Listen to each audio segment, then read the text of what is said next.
Hello everyone, आज हमें start करना है एक नया चैप्टर जो कि है डाइवर्सिटी इन लिविंग ऑर्गेनिज्म।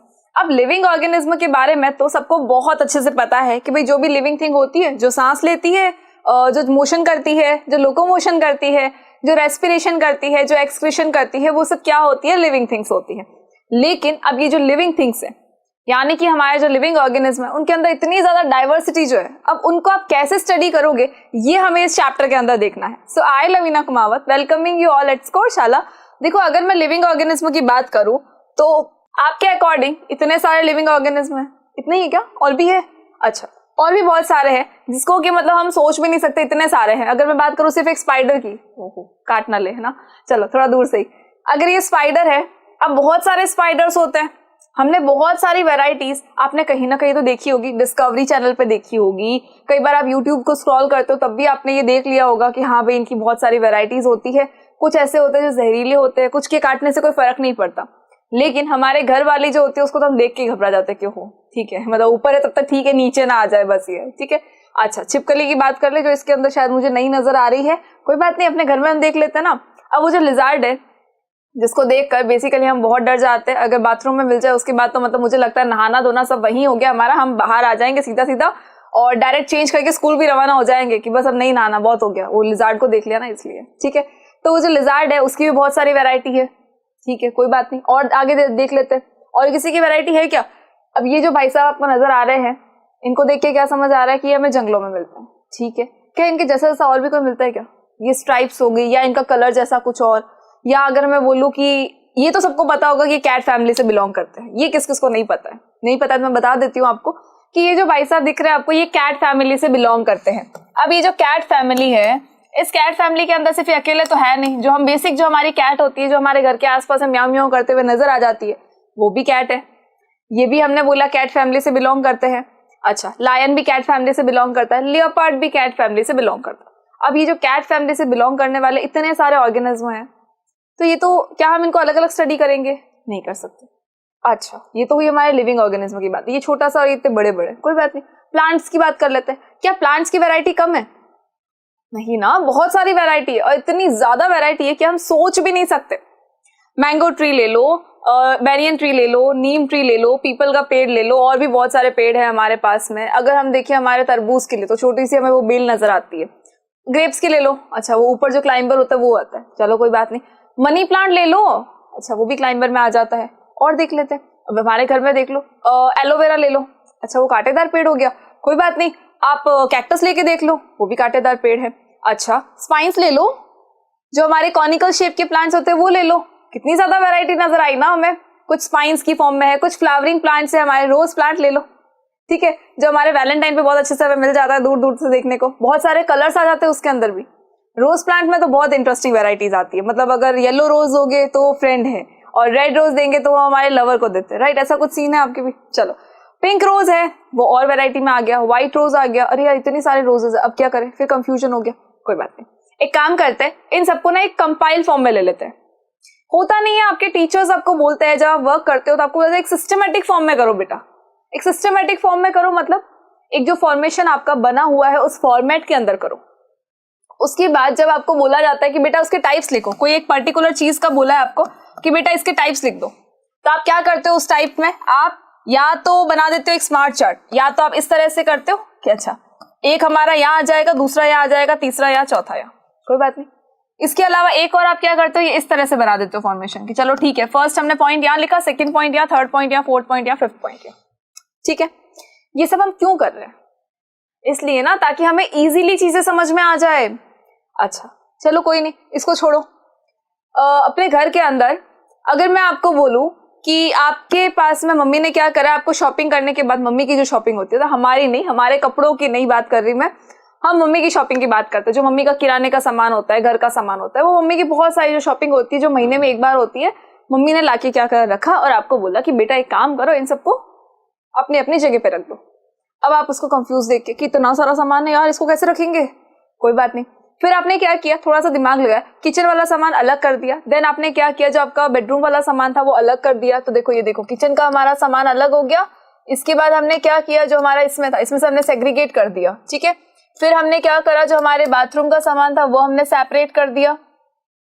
फिर हमने क्या किया, और भी हमारे जो ड्राइंग रूम का सामान था उनको भी हमने सेपरेट कर दिया, ठीक है।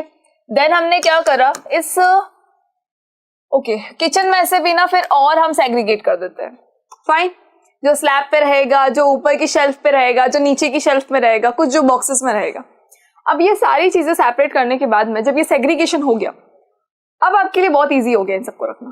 फाइन, वैसे ही जब हम आते हैं हमारी स्टडीज पे, तो अगर मैं स्टडीज के अंदर इन सबको क्लासिफाई नहीं करूंगी तो आपके लिए बहुत कंफ्यूजिंग हो जाएगा।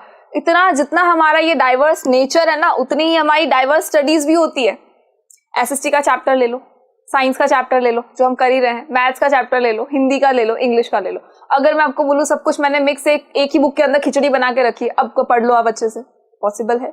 नहीं है, कोई बात नहीं। इसीलिए तो आपके लिए सेग्रीगेशन हुआ है। तो बस यही सेग्रीगेशन, यही क्लासिफिकेशन हम यहाँ भी करेंगे, ताकि ये जो हमारा डाइवर्स नेचर है, जो हमें इतनी ज्यादा वैरायटी हमें पढ़नी पड़ रही है ना, उसके लिए हम क्या करेंगे, क्लासिफिकेशन करेंगे। और इसी क्लासिफिकेशन के बारे में हमें इस चैप्टर के अंदर पढ़ना है। आई होप कि आपको अब क्लियर हो गया होगा कि हमारे चैप्टर में हम बेसिकली पढ़ने क्या वाले हैं। ऐसा नहीं है कि हम एक काम करेंगे, स्पाइडर के बारे में अलग से पढ़ेंगे, हम फ्रॉग के बारे में अलग से पढ़ेंगे, फिर हम सोच रहे हैं कि अच्छा इसके बारे में अलग से पढ़ लेते हैं, फिर हमारे माइंड में आया कि एक काम करते हैं, ये बहुत क्यूट सी सुंदर से ना ये हनी बी नजर आ रही है, इसके बारे में पढ़ते हैं। फिर हमें लगा कि एक काम करते हैं, हम फिश के बारे में पढ़ लेते हैं। फिर हमें समझ में आया कि अच्छा एक काम करें, बटरफ्लाई यहाँ घूम रही है तो बटरफ्लाई के बारे में स्टडी करते हैं। अरे भाई किसके बारे में स्टडी करोगे और कौन कौन सी वेराइटी के बारे में स्टडी करोगे? तो इसीलिए हमें क्या करना है, क्लासिफिकेशन करना है, जो कि हम करेंगे इस चैप्टर के अंदर। इसलिए जाना कहीं नहीं है। आज हम देख लेते हैं इस चैप्टर का ओवरव्यू कि एक्चुअली हमें पढ़ना क्या क्या है। तो आई होप कि एक चीज तो आपको बहुत अच्छे से समझ में आ गई कि इसके अंदर हम पढ़ने वाले हैं हमारे सारे लिविंग ऑर्गेनिज्म के बारे में जो कि वर्ल्ड के अंदर प्रेजेंट है। आप सोचो पूरे वर्ल्ड के लिविंग ऑर्गेनिज्म को हमने इतने से चैप्टर के अंदर अगर ले लिया है तो doesn't it interesting? Obviously it's very interesting. चले सबसे पहले हम ये देख लेते हैं कि हमारी जो डाइवर्सिटी है, उस जिसको कि हम कहते हैं बायोडाइवर्सिटी, बेसिकली ये क्या होती है। बायोडाइवर्सिटी पहले भी हमने नाम सुना है। बायोडाइवर्सिटी का मतलब होता है बायोलॉजिकल डाइवर्सिटी, जिसके अंदर हम सिर्फ और सिर्फ किसकी बात करते हैं, हम सिर्फ और सिर्फ लिविंग ऑर्गेनिज्म की डाइवर्सिटी की बात करते हैं। It refers to all of the variety of life that exist on अर्थ।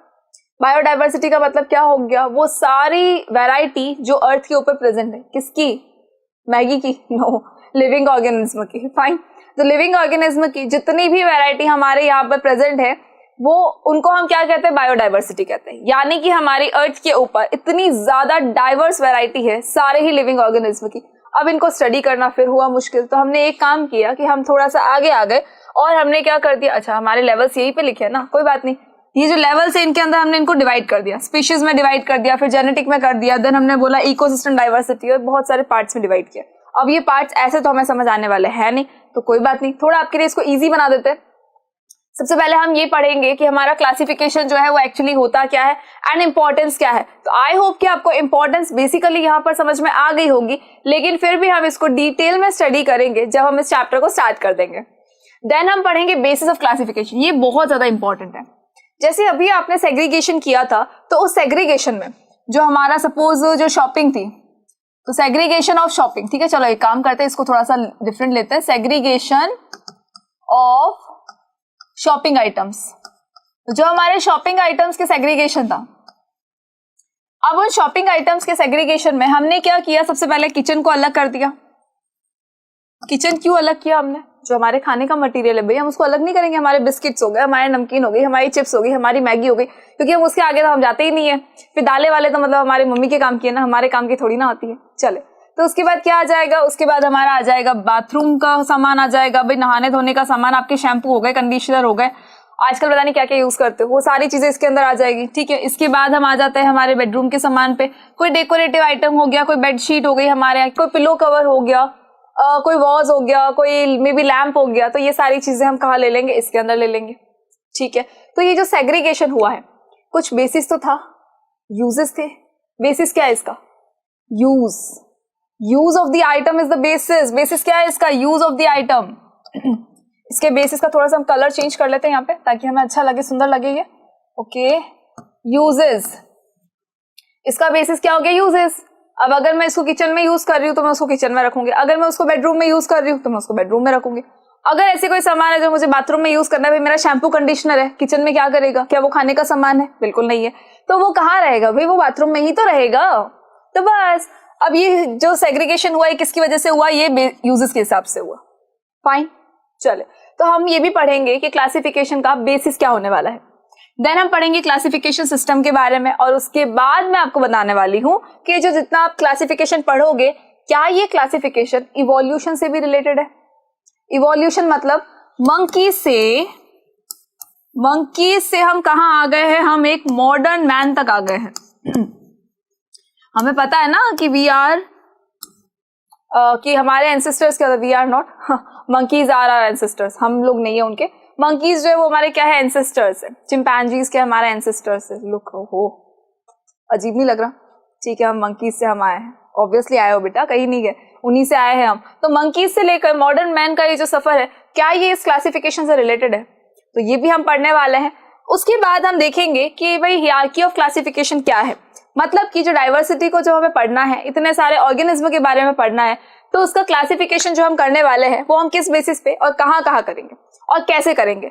तो रॉबर्ट विटकर नाम के एक बायोलॉजिस्ट आए थे। बेसिकली बहुत सारे बायोलॉजिस्ट थे, बट जो मेन थे वो थे रॉबर्ट विटकर, जिन्होंने ये 5 किंगडम्स का क्लासिफिकेशन किया था। And it is very very very very very important. अब ये इतना सारा वेरी बोला, इसका मतलब इंपॉर्टेंट तो है ही।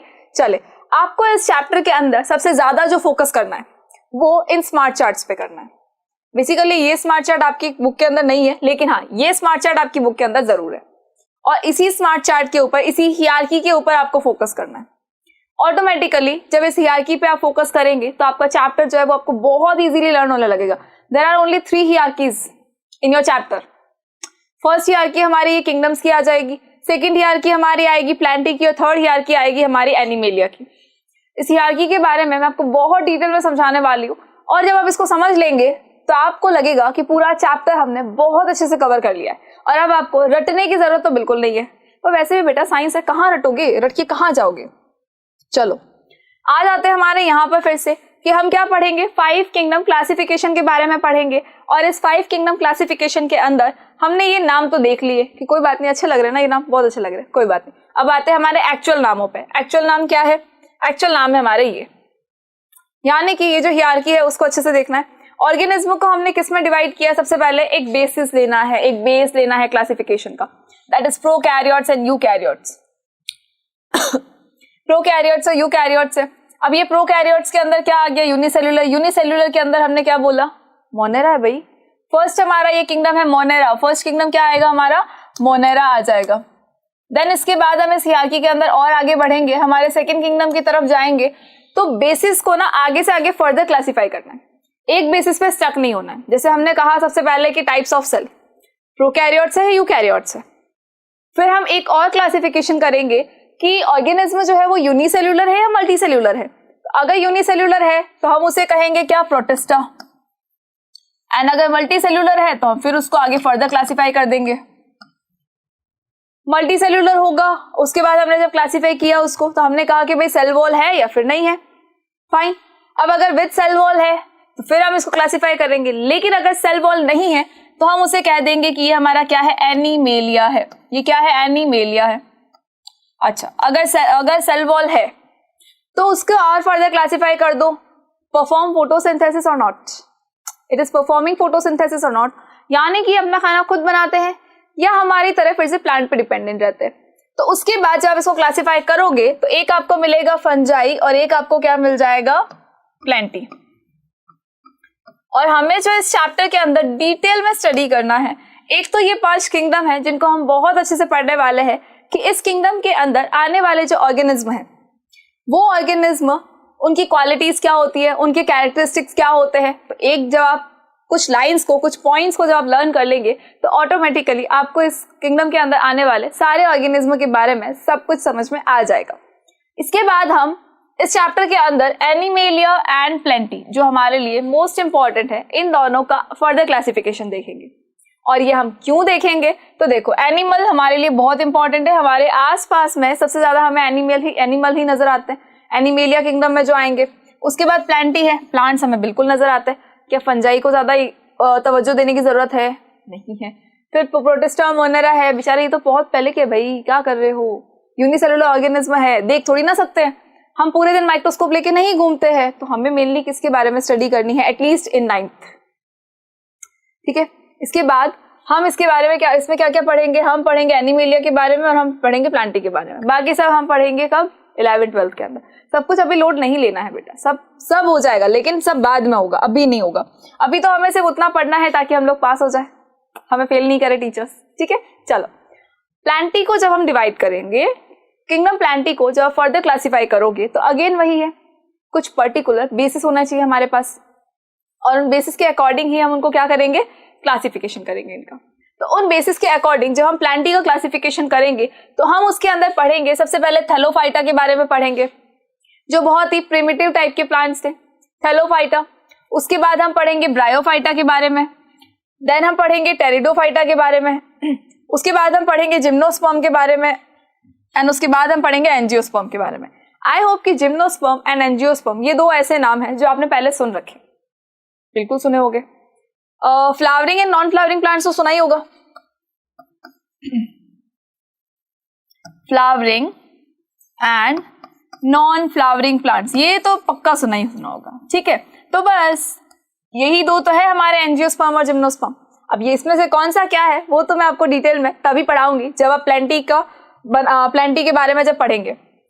इसके बाद हमें पढ़ना है किंगडम एनिमेलिया के बारे में, और किंगडम एनिमेलिया के अंदर हम पढ़ेंगे इतने सारे इनके क्लासिफिकेशंस हैं, इन सबको पढ़ेंगे।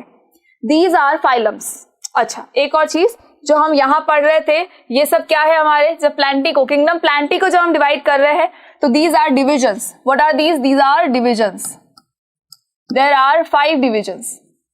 किंगडम प्लांटी को जब फर्दर क्लासिफाई करोगे तो आप क्या बोलोगे कि ये क्या है, डिविजन्स है। देयर आर 5 डिविजन्स जो कि किंगडम प्लांटी के अंदर है। उसके बाद जब हम आ जाएंगे हमारे एनिमेलिया पे, तो there are phylums. They are what? They are phylums. इनको हम किस में डिवाइड कर रहे हैं? फाइलम्स में डिवाइड कर रहे हैं। Fine, they are phylums. तो फाइलम पॉरीफेरा के बारे में हम पढ़ेंगे, फाइलम सिलेंट्रेटा के बारे में हम पढ़ेंगे। सिलेंट्रेटा को हम नाइडेरिया भी कहते हैं, सी साइलेंट।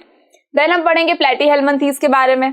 इसके बाद हम देखेंगे निमेटोड्स के बारे में, एनीलिडा के बारे में, Arthropoda, Mollusca, Echinodermata and Protochordata. इन सब के बारे में हम एक एक करके स्टडी करेंगे। और आपको ऐसे लगा बहुत मैम कॉम्प्लिकेटेड सी चीजें हो जाएंगी, तो बिल्कुल नहीं होंगी, बहुत ही इजी चीजें होने वाली है। देखो यहाँ देखो, आपको कुछ कुछ तो बहुत इजी लग रहे होंगे ना कि हाँ ये तो हमने जाने पहचाने, बहुत जाने पहचाने। तो बस जाने पहचाने नाम से ही तो हमें पढ़ना है सारा कुछ। आपकी एनसीईआरटी के अंदर आपको गिवन है ये, यानी कि ये स्मार्ट चार्ट अगेन। अब इसके अंदर जब हम क्लासिफाई करेंगे तो अगेन हम क्या करेंगे, कुछ बेसिस लेंगे। अच्छा, बेसिस क्या हो सकते हैं हमारे, कि जो ऑर्गेनिज्म है क्या उसकी बॉडी सेल्यूलर लेवल ऑर्गेनाइजेशन पे ही अटक गई है या फिर टिश्यू लेवल ऑफ ऑर्गेनाइजेशन पे आ गई है। इसके बाद हम देखेंगे एक सिलोम वर्ड और है, एक सिलोम वर्ड के बारे में भी हम पढ़ेंगे कि एक्चुअली हमारी सिलोम होती क्या है, और ये सिलोम क्या एनिमल बॉडी में प्रेजेंट है, कौन से एनिमल्स के अंदर प्रेजेंट है और कौन से में नहीं है। ठीक है, उसके बाद हम देखेंगे कि symmetry is also a characteristic जिसके बेसिस पे हम किंगडम एनिमेलिया को उनके फाइलम्स में क्लासिफाई कर सकते हैं। देन उसके बाद हमें देखना है कि एम्ब्रियोनिक स्टेज के अंदर कौन सी चीज हमारी बॉडी में प्रेजेंट है और कौन सी नहीं है। एक हम पढ़ेंगे नोटोकॉर्ड के बारे में। आपने वर्टब्रेट्स और इनवर्टब्रेट्स के बारे में तो सुना ही होगा, जिसके अंदर रीढ़ की हड्डी होती है, और कुछ ऐसे ऑर्गेनिज्म है जिनके अंदर रीढ़ की हड्डी नहीं होती। तो ये कुछ बेसिक क्लासिफिकेशंस थे जो आपने ऑलरेडी पढ़े हुए, और इन क्लासिफिकेशंस के बारे में हम पढ़ेंगे इस चैप्टर में। इनको देख के बिल्कुल भी ऐसे शॉक नहीं होना है कि मैम इतना लंबा चौड़ा हम कैसे पढ़ेंगे, नहीं। आपको सिर्फ और सिर्फ 3 हियरार्कीज लर्न करनी है और ऑटोमेटिकली आप इन सारे फाइलम के बारे में, डिवीजन के बारे में आपको सब कुछ क्लियर हो जाएगा, और एग्जाम के अंदर जब आएगा तो आप बहुत अच्छे से पॉइंट्स बना के उनको लिख भी देंगे। सो आपको एक भी वीडियो मिस नहीं करना है इस चैप्टर का, because it is very very very very very very very very very very important. ठीक है, इतना ज्यादा इंपॉर्टेंट है तो डेफिनेटली आप इसको मिस तो नहीं करने वाले। इसके बाद हम देखेंगे कि एक वर्टब्रेटा के बारे में। भाई ये सारे फाइलम्स तो हमने देख लिए कि इतने सारे फाइलम्स है, कोई प्रॉब्लम नहीं है। अब एक वर्टब्रेटा करके एक और फाइलम है जिसको हम और डिटेल में स्टडी करने वाले हैं। यानी कि हमने सबसे पहले क्या किया, 5 किंगडम में डिवाइड किया उसको, ऑर्गेनिज्म को। उसके बाद हमने क्या किया, प्लांटी को फर्दर क्लासिफाई किया डिविजन्स में। देन हमने एनिमेलिया को क्लासिफिकेशन किया, एनिमेलिया का फाइलम्स के अंदर डिवाइड किया। अब ये जो एक फाइलम और है वर्टब्रेटा, इसके बारे में भी हमें पढ़ना है और थोड़ा डिटेल में पढ़ेंगे इसके बारे में, बिकॉज इन ऑर्गेनिज्मों को हम बहुत अच्छे से जानते हैं। हमें पढ़ना है इसमें फर्स्ट पाइसेस के बारे में, जो कि है फिश। इनके कुछ ऑर्गेनिज्म ऐसे होते हैं जो वार्म ब्लडेड होते हैं, कुछ ऑर्गेनिज्म होते हैं जो कोल्ड ब्लडेड होते हैं। अब ये कोल्ड ब्लडेड और वार्म ब्लडेड क्या है, ये तो जब आप वर्ड बीटा पढ़ेंगे मैं तभी आपको एक्सप्लेन करूंगी, बिकॉज अभी सब ना खिचड़ी नहीं बनानी है। हम जस्ट क्या कर रहे हैं, चैप्टर का ओवरव्यू ले रहे हैं कि चैप्टर आपको क्लियर हो जाए कि हाँ बेसिकली हमें पढ़ना क्या क्या है। इसके अंदर हम पढ़ेंगे फिश के बारे में, देन हम पढ़ेंगे एम्फीबियंस के बारे में। यू नो वेरी वेल कि एम्फीबियंस क्या होता है। कुछ ऐसे ऑर्गेनिज्म जो जमीन पर भी रहते हैं, पानी में भी रहते हैं। अब वो पानी में क्यों जाते हैं बार बार, घूमने के लिए तो जाते नहीं होंगे, कोई रीजन होगा तभी जाते हैं, तो इसका रीजन भी मैं आपको बताऊंगी। देन आते हैं रेप्टिलिया के बारे में हम पढ़ेंगे, रेप्टाइल्स के बारे में। देन एव्स, मतलब कि जो बर्ड्स आपको नजर आती है बहुत रोज नई नई बर्ड्स जो देखते हो आप, उनके बारे में पढ़ेंगे। एंड देन हम पढ़ेंगे मैमेलिया के बारे में, यानी कि मैमल्स के बारे में। और मैमल्स को पढ़ना तो बहुत इंपॉर्टेंट है। और ये क्यों है, बिकॉज ये मैमल्स के अंदर हम भी आते हैं। ये वो मैमल्स है जिसके अंदर, लिविंग ऑर्गेनिज्म के अंदर आपके सारे ह्यूमन बीइंग्स भी आ जाएंगे। तो ऑब्वियसली मैमल को पढ़ना तो हमारे लिए इंपॉर्टेंट है ही। चलिए, आई होप कि आपको चैप्टर में क्या क्या पढ़ना है ये चीज क्लियर हो गई होगी।